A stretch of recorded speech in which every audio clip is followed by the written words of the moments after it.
Ветеран Великой Отечественной войны, пехотинец 47-й стрелковой бригады Магомед Мидаров. В преддверии Дня Победы навестить участника войны приехали юноармейцы. Ветеран, как и полагается главе семейства, встречает гостей. У ребят сегодня важная миссия – еще раз поблагодарить защитника Отечества за победу и мирное небо, подаренное потомкам. Школьники выучили тематическую песню. Мы героев берегущих мир, тех, кому дороже честь, а не мундир.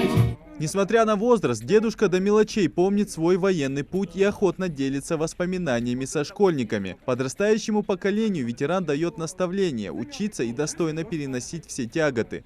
О значимости Дня Великой Победы и какой ценой она добыта школьники юноармии хорошо знают. Поэтому поздравление участника войны для них особая миссия. Читал его биографию о его подвигах.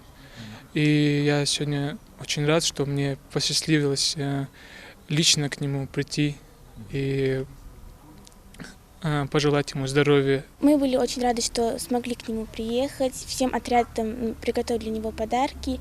И мне очень нравится ехать к таким ветеранам, потому что их с каждым годом их становится меньше. И бывает лучше, когда их посещают. Встречи с ветеранами проходят в рамках проекта «Старшее поколение». В республике живых участников войны осталось всего 2, и они не должны быть обделены вниманием. Для наших ребят очень-очень важно, чтобы память была жива, чтобы они помнили эти традиции, обычаи. И, конечно же, ветераны – это же самое святое, которое у нас есть сегодня. И вот именно эта связь поколений, чтобы и молодежь, и ветеран, чтобы они общались. К сожалению, и пандемия, и то, что у нас их всего 2 ветерана, у нас как-то не получается особенно часто их посещать. Но сегодня мы очень рады, что нас приняли, что у нас получилось именно вот так вот поздравить, высказать ему свои пожелания.